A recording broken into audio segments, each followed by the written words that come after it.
This episode of Real Engineering is brought to you by Skillshare, home to over 20,000 classes that could teach you a new life skill. As the world grapples to eliminate fossil fuels from our energy diet, electric cars have seen an incredible boom over the past few years.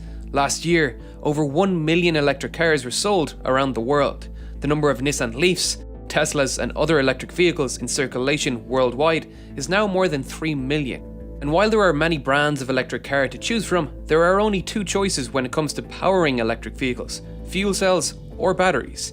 Both produce electricity to drive electric motors, eliminating the pollution and inefficiencies of the fossil fuel powered internal combustion engine. Both hydrogen and electricity for batteries can be produced from low or zero carbon sources, including renewable energy like solar and wind, and therefore both are being pursued by car manufacturers and researchers as the possible future of electric vehicles. However, a great debate is being waged by supporters of each technology. Elon Musk has called hydrogen fuel cell technology incredibly dumb, claiming they're more of a marketing ploy for automakers than a long-term solution. In contrast, Japan has announced its intention to become the world's first hydrogen society, with the Japanese government and the auto industry working together to introduce 160 hydrogen stations and 40,000 fuel cell vehicles by March 2021. So, which is actually better? At first glance, hydrogen seems like an extremely clever way to power a car. Compressed hydrogen has a specific energy of nearly 40,000 watt-hours per kilogram. Lithium-ion batteries, at best, have a specific energy of just 278 watt-hours per kilogram, but most fall around 167. That's 236 times as much energy per kilogram for hydrogen. And because of its energy density and lightweight nature, compressed hydrogen and fuel cells can power cars for extended ranges without adding much weight, which, as we saw in our last video, is a gigantic roadblock for incorporating the technology into the aviation industry. The designers of electric vehicles are caught in a catch-22 with energy density and range. Each extra kilogram of battery weight to increase range requires extra structural weight, heavier brakes, a higher torque motor, and in turn, more batteries to carry around this extra mass. This weight compounding limits how far a battery-powered vehicle can travel, until new technology can help reduce the weight of the batteries. For hydrogen vehicles, this weight compounding is not an issue. Additionally, a hydrogen fuel cell vehicle can be refueled in under 5 minutes, where a battery-powered electric vehicle like a Tesla Model S takes over 3 hours to fully recharge. When looking at the range and refuel times hydrogen can offer, you can see why some car manufacturers are investing in this technology. On the face of it, hydrogen is a clear winner, but it falls behind when we start considering the end-to-end production process. While both batteries and hydrogen fuel cells are both forms of electricity storage, the costs differ drastically. Fully charging a Tesla Model 3 with a 75 kilowatt-hour battery costs between $10 and $12 depending where you live. With a rated range of 500 kilometers, that's between 2 and 2.4 cents per kilometer. A great price.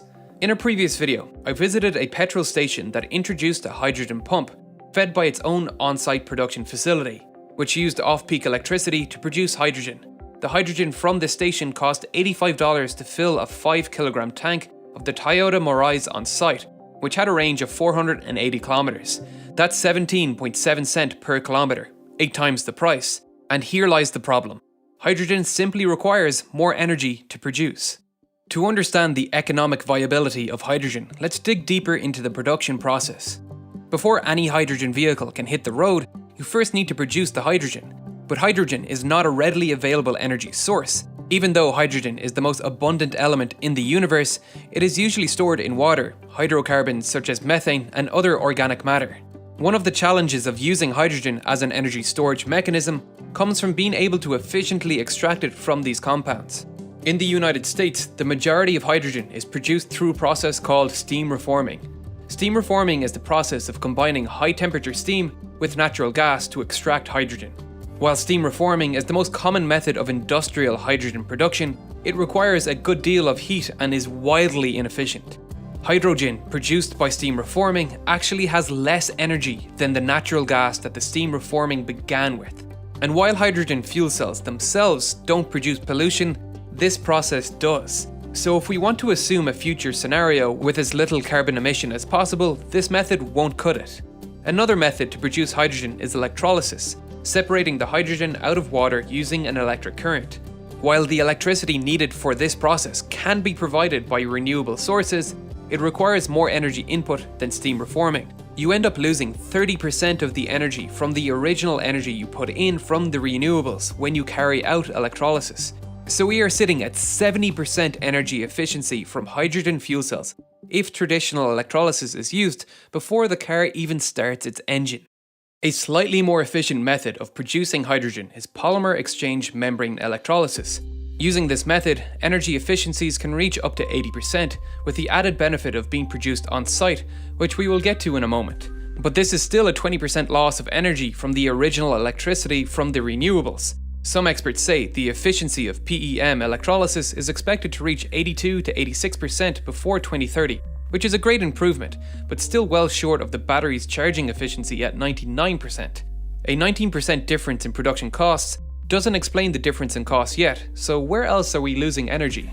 The next hurdle in getting hydrogen fuel cell vehicles on the road is the transport and storage of the pure hydrogen. If we assume the hydrogen is produced on site, like it was for this petrol station, then we eliminate one energy sink. But the cost of storage is just as problematic. Hydrogen is extremely low density as a gas and liquid, and so in order to achieve adequate energy density, we have to increase its actual density. We can do this in two ways. We can compress the hydrogen to 790 times atmospheric pressure, but that takes energy, about 13% of the total energy content of the hydrogen itself.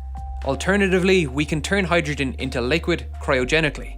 The advantage of hydrogen liquefaction is that a cryogenic hydrogen tank is much lighter than a tank that can hold pressurized hydrogen. But again, hydrogen's physical properties means hydrogen is harder to liquefy than any other gas except helium. Hydrogen is liquefied by reducing its temperature to minus 250 degrees Celsius, with an efficiency loss of 40% once you factor in the added weight of the refrigerators and the refrigeration itself, so pressurization is a better option at a 13% energy loss.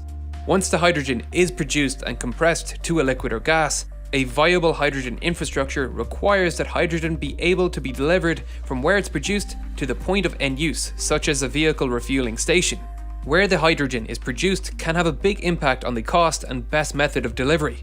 For example, a large, centrally located hydrogen production facility can produce hydrogen at a lower cost because it is producing more, but it costs more to deliver the hydrogen because the point of use is further away. In comparison, distributed production facilities produce hydrogen on site, so delivery costs are relatively low, but the cost to produce the hydrogen is likely to be higher because the production volumes are less. While there are some small-scale on-site hydrogen production facilities being installed at refueling pumps, such as the station mentioned in my last hydrogen video, until this infrastructure is widespread, we have to assume that the majority of hydrogen is being transported by truck or pipeline, where we know that the energy losses can range from 10% up to 40%. In comparison, assuming that the electricity we use for charging the batteries comes from completely renewable resources, we just have to consider the transmission losses in the grid. Using the United States grid as a reference for typical grid losses, the average loss is only 5%. So in the best case scenario for hydrogen, using the most efficient means of production and transport, we lose 20% of energy during PEM electrolysis and around 13% for compression and storage, amounting to a 33% loss. In other systems, this could be as much as 56%. For battery power up to this point, we've lost just 6% to the grid and recharging, bringing our best case efficiency difference to 27% and our worst case to 50%.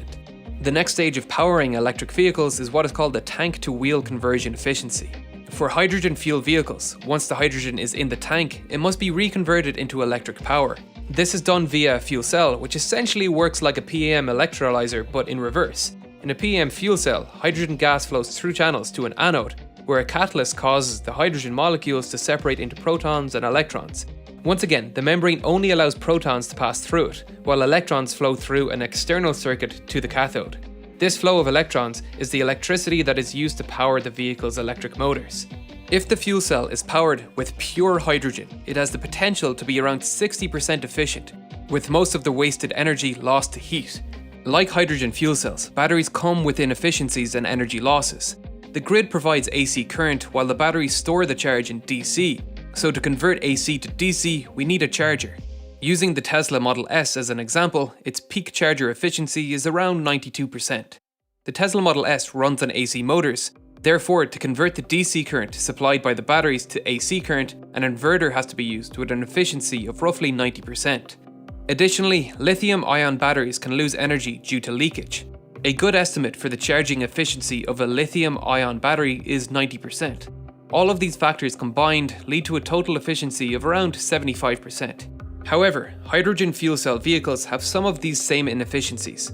Any kind of electrolysis requires DC current, and therefore a rectifier will be required to convert the AC current from the grid to DC. The conversion efficiency here is 92%. We also need to convert the DC current produced by the fuel cell to AC current to power the motor through an inverter with an efficiency of 90%. Finally, the efficiency of the motor must be considered for both the fuel cell and battery powered vehicles.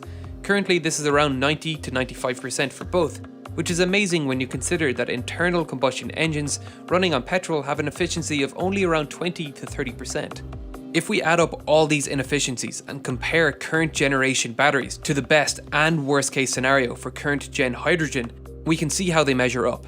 Even with the best case scenario, not taking into account any transport due to on-site production, and assuming very high electrolysis efficiency of 80%, and assuming a high fuel cell efficiency of 80%, hydrogen still comes out at less than half the efficiency. The worst case scenario is even worse off. So while you may be able to go further on one fill-up of hydrogen in your fuel cell vehicle over a battery-powered electric vehicle, the cost that is needed to deliver that one fill-up would be astronomically higher compared to charging batteries due to these energy losses and inefficiencies. Based on our worst case scenario, we could expect the cost per kilometre to be about 3.5 times greater for hydrogen. But as we saw earlier, it's actually 8 times the price. So additional cost of production unrelated to efficiencies are obviously at play. The cost of construction of the facility is one, and the profit the station will take from the sale is another. For now, these inefficiencies and costs are driving the market, where most investment and research is going into battery-powered electric vehicles. So which wins? Both are equally more green than internal combustion engines, assuming equal renewable resources are used to power them.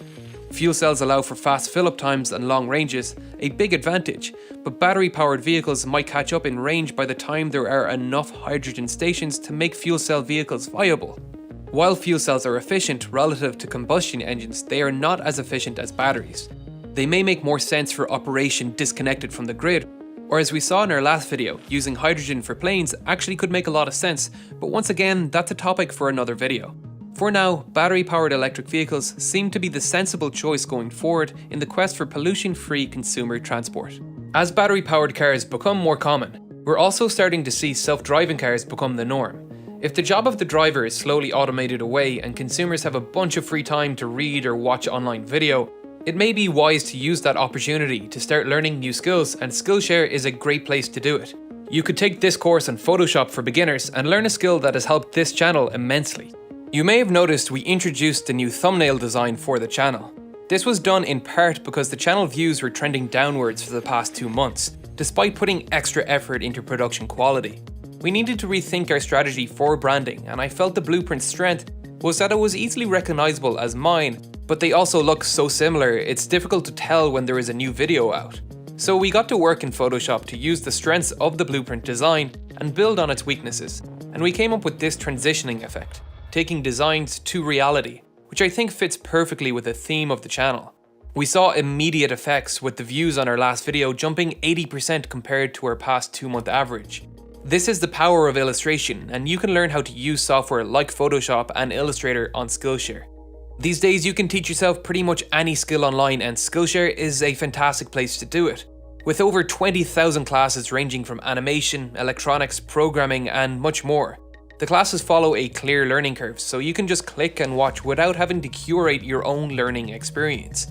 A premium membership begins around $10 a month for unlimited access to all courses, but the first 1,000 people to sign up with this link will get their first 2 months for free. So ask yourself right now, what skill have you been putting off learning? What project have you been dreaming of completing but you aren't sure if you have the skills to do it? Why not start right now and sign up to Skillshare using the link below to get your first 2 months for free. You've nothing to lose and a valuable life skill to gain. As usual, thanks for watching, and thank you to all my Patreon supporters. If you'd like to see more from me, the links to my Twitter, Facebook, Discord server, subreddit and Instagram pages are below. I'm about to do a Q&A on the subject matter of this video on my Instagram stories, so if you're interested in having some of your questions answered, the link for that is below.